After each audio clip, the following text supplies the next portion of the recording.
कार्तिक मास की शुक्ल पक्ष की एकादशी तिथि के अगले दिन यानी द्वादशी तिथि को भगवान रूपी शालिग्राम का विवाह माता तुलसी से करवाया जाता है। तुलसी विवाह के इस शुभ मौके पर आइए जानते हैं जलंधर कौन था, वृंदा कैसे बनी तुलसी और तुलसी विवाह की असली कथा। हिंदू धर्म में तुलसी सर्वाधिक पवित्र पौधा है, जिसकी पूजा सबसे अधिक की जाती है।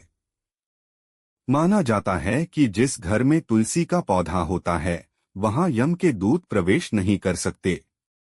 तुलसी के पूजन को गंगा स्नान करने के बराबर माना जाता है। मान्यता है कि मनुष्य चाहे कितना भी पापी क्यों न हो, मृत्यु के समय यदि उसके मुख में तुलसी और गंगा जल दिया जाता है तो वह सभी पापों से मुक्त होकर वैकुंठ धाम को प्राप्त होता है। इसी पवित्र तुलसी का विवाह भगवान विष्णु के शालिग्राम रूप से करवाया जाता है, जो कि कार्तिक शुक्ल द्वादशी के मौके पर आज 2 नवंबर 2025 को है।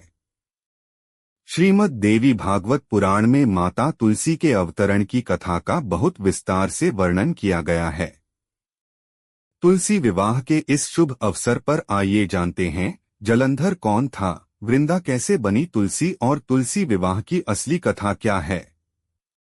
जलंधर कौन था। श्रीमद् देवी भागवत पुराण के अनुसार एक बार भगवान शिव ने अपने तेज को समुद्र में फेंक दिया था। उससे एक महातेजस्वी बालक ने जन्म लिया। यह बालक आगे चलकर जलंधर के नाम से दैत्य राजा बना, जो बेहद पराक्रमी था। इसकी राजधानी का नाम जलंधर नगरी था। जलंधर का विवाह दैत्यराज कालनेमी की कन्या वृंदा हुआ। जलंधर महाराक्षस था। अपनी सत्ता के मद में चूर उसने माता लक्ष्मी को पाने की कामना से युद्ध किया, परंतु समुद्र से ही उत्पन्न होने के कारण माता लक्ष्मी ने उसे अपने भाई के रूप में स्वीकार किया। वहां से पराजित होकर वह देवी पार्वती को पाने की लालसा से कैलाश पर्वत पर गया। भगवान देवाधिदेव शिव का ही रूप धरकर माता पार्वती के समीप गया, लेकिन मां पार्वती ने अपने योगबल से उसे तुरंत पहचान लिया और वे वहां से अंतर्ध्यान हो गईं। देवी पार्वती ने क्रुद्ध होकर सारा वृतांत भगवान विष्णु को सुनाया। उधर जलंधर की ललकार पर कैलाश पर्वत पर भगवान शिव और जलंधर के बीच महायुद्ध आरंभ हो गया। जलंधर की पत्नी वृंदा अत्यंत पतिव्रता स्त्री थी। उसी के पतिव्रता धर्म की शक्ति से जलंधर न तो मारा जाता था और न ही पराजित होता था।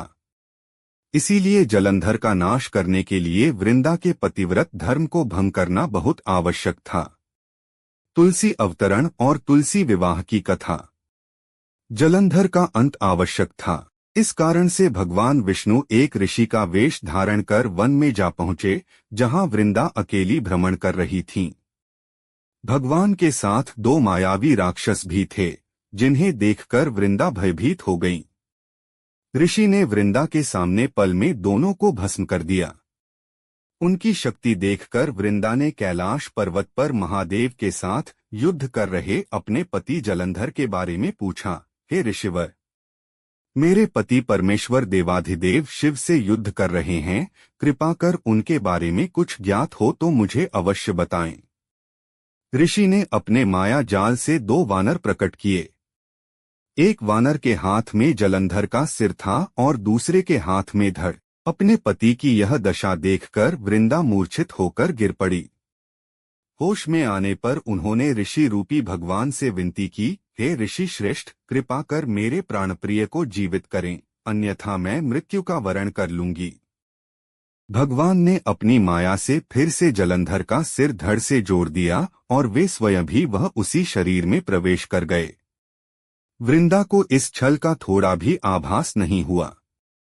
जलंधर बने भगवान के साथ वृंदा पतिव्रता का व्यवहार करने लगी, जिससे उसका सतीत्व भंग हो गया। ऐसा होते ही वृंदा का पति जलंधर युद्ध में हार गया। इस सारी लीला का जब वृंदा को पता चला तो उसने क्रुद्ध होकर भगवान विष्णु को पत्थर होने का श्राप दे दिया और स्वयं उसने आत्मदाह कर लिया। जहां वृंदा भस्म हुई वहां तुलसी का पौधा उग आया।